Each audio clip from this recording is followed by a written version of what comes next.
राष्ट्रीय अध्यक्ष बनने के बाद पहली बार पटना पहुंचे नितिन नवीन का बापू सभागार में भव्य स्वागत किया गया।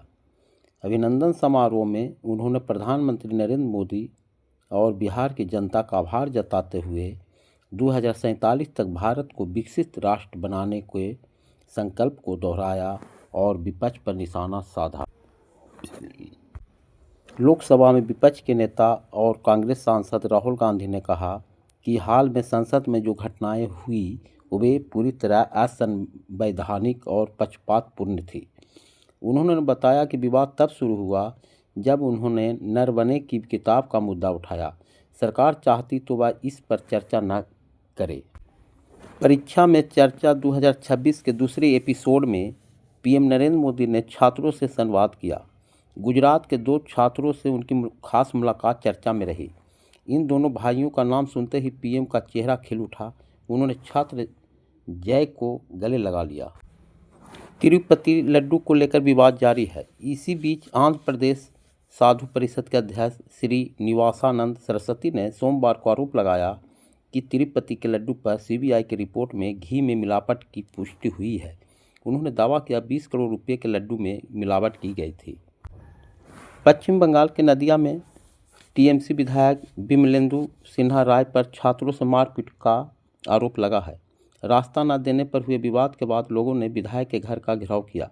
विधायक ने इसे भाजपा की साजिश बताया, जबकि भाजपा ने इसे विधायक की अपनी गलती छिपाने की कोशिश कहा है। सुप्रीम कोर्ट में केंद्र ने कहा है कि सोनम वांगचुक की सेहत ठीक है। उन्हें एम्स जोधपुर में बेहतर इलाज मिल रहा है। कोर्ट ने तय किया कि उनकी एनएसए के तहत हिरासत पर बुधवार को सुनवाई होगी और कोई और स्टे नहीं मिलेगा। पश्चिम बंगाल में इस साल विधानसभा चुनाव होने वाले हैं। चुनाव से पहले निर्वाचन आयोग मतदाता सूची का विशेष गहन पुनरीक्षण एसआईआर करा रहा है। मतदाता सूची से जुड़ा यह विवाद सुप्रीम कोर्ट तक पहुंच गया है। कोर्ट ने आज इस मामले में अहम दिशा निर्देश दिए। चीफ जस्टिस ने एसआईआर के समय सीमा बढ़ाने का भी निर्देश दिया। सीजेआई सूर्यकांत की पीठ ने कहा कि मतदाता सूची के गहन पुनरीक्षण एसआईआर को डेडलाइन 1 सप्ताह और बढ़ाई जा रही है।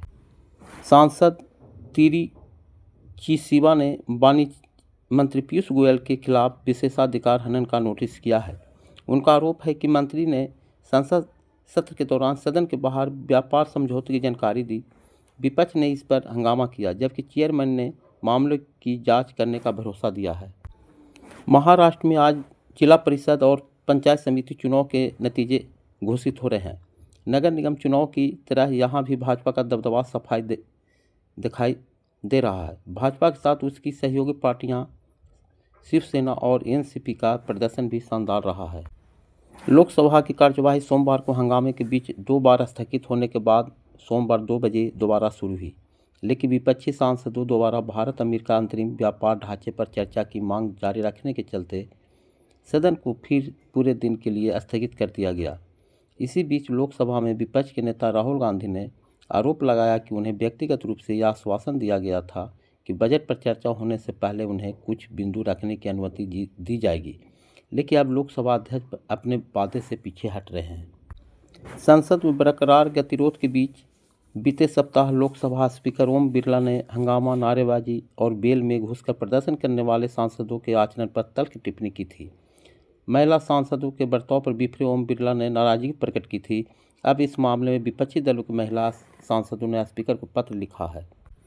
इस पत्र में कहा गया है कि महिला सांसदों के खिलाफ आधारहीन आरोप लगाए जा रहे हैं और विपक्ष के संसदीय अधिकारों को नकारा जा रहा है। सांसदों ने पत्र में लिखा कि उन्हें संवैधानिक तरीके से प्रधानमंत्री का विरोध किया, इसलिए उन्हें निशाना बनाया जा रहा है।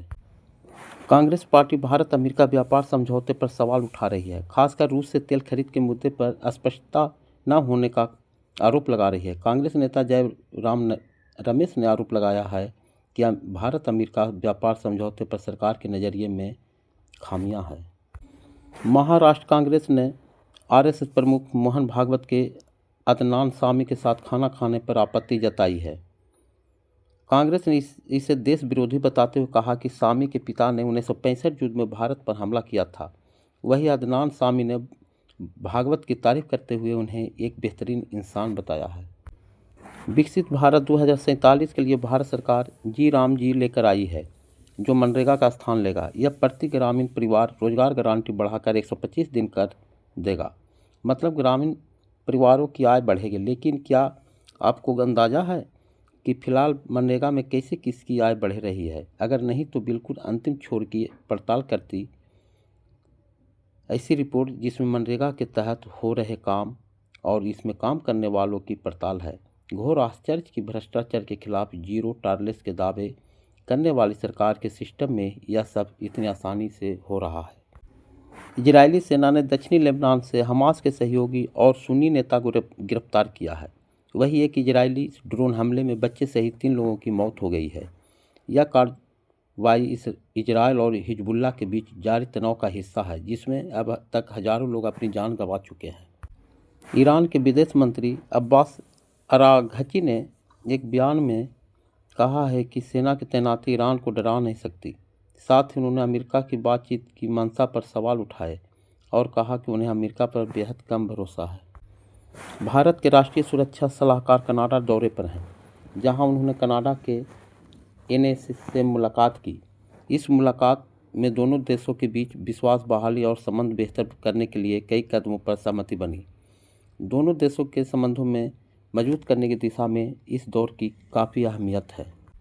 उत्तरी नाइजीरिया के कानो राज्य में लापरवाही से गाड़ी चलाने की वजह से यात्रियों को ले जा रहा एक ट्रक दुर्घटनाग्रस्त हो गया। इस हादसे में कम से कम 30 लोगों की मौत हो गई है और कई अन्य घायल हो गए हैं। हादसा रविवार तड़के कानो गेजवा इलाके के क्वानार वार्डे कस्बे के पास हुआ। ग्रीनलैंड की बढ़ती रणनीतिक अहमियत के बीच केवल अमेरिका ही नहीं बल्कि फ्रांस और कनाडा जैसे देशों ने भी वहां अपनी कूटनीतिक मौजूदगी मजबूत कर दी है। दोनों देश ने राजधानी नुक में वाणिज्य दूतावास खोल दिए हैं। आर्कटिक सुरक्षा, खनिज संसाधन और भू राजनीतिक संतुलन को लेकर वैश्विक दिलचस्पी बढ़ी है। रक्सौल में आचार्य अनिरुद्धाचार्य के सत्संग के दौरान भीड़ बेकाबू हो गई। अव्यवस्था से भगदड़ जैसी स्थिति बन गई। कई लोग घायल हुए और बच्चे बिछड़ गए। पुलिस हस्तक्षेप के बाद हालात संभले। प्रशासन ने आयोजकों को फटकार लगाई है। आईसीसी के उपाध्यक्ष इमरान ख्वाजा सनी रविवार को लाहौर पहुंचे। इस दौरान उन्होंने पीसीबी के चेयरमैन मोहसिन नकवी और बीसीबी के अध्यक्ष अमीनुल इस्लाम के साथ बैठक की। यह बैठक भारत और पाकिस्तान के बीच मुकाबले को लेकर हुई। अंतर्राष्ट्रीय क्रिकेट परिषद आईसीसी के उपाध्यक्ष इमरान ख्वाजा रविवार को लाहौर पहुंचे। इस दौरान उन्होंने पाकिस्तान क्रिकेट बोर्ड पीसीबी के चेयरमैन मोहसिन नकवी और बांग्लादेश क्रिकेट बोर्ड बीसीबी के अध्यक्ष अनीमुल इस्लाम के साथ बैठक की। इस बैठक में भारत और पाकिस्तान के बीच मुकाबले को लेकर चर्चा हुई। पाकिस्तानी न्यूज वेबसाइट डॉन ने सूत्रों के हवाले से बताया कि पाकिस्तान सरकार से मंजूरी मिलने के बाद दोनों पक्ष बैठक के नतीजे का ऐलान करेंगे।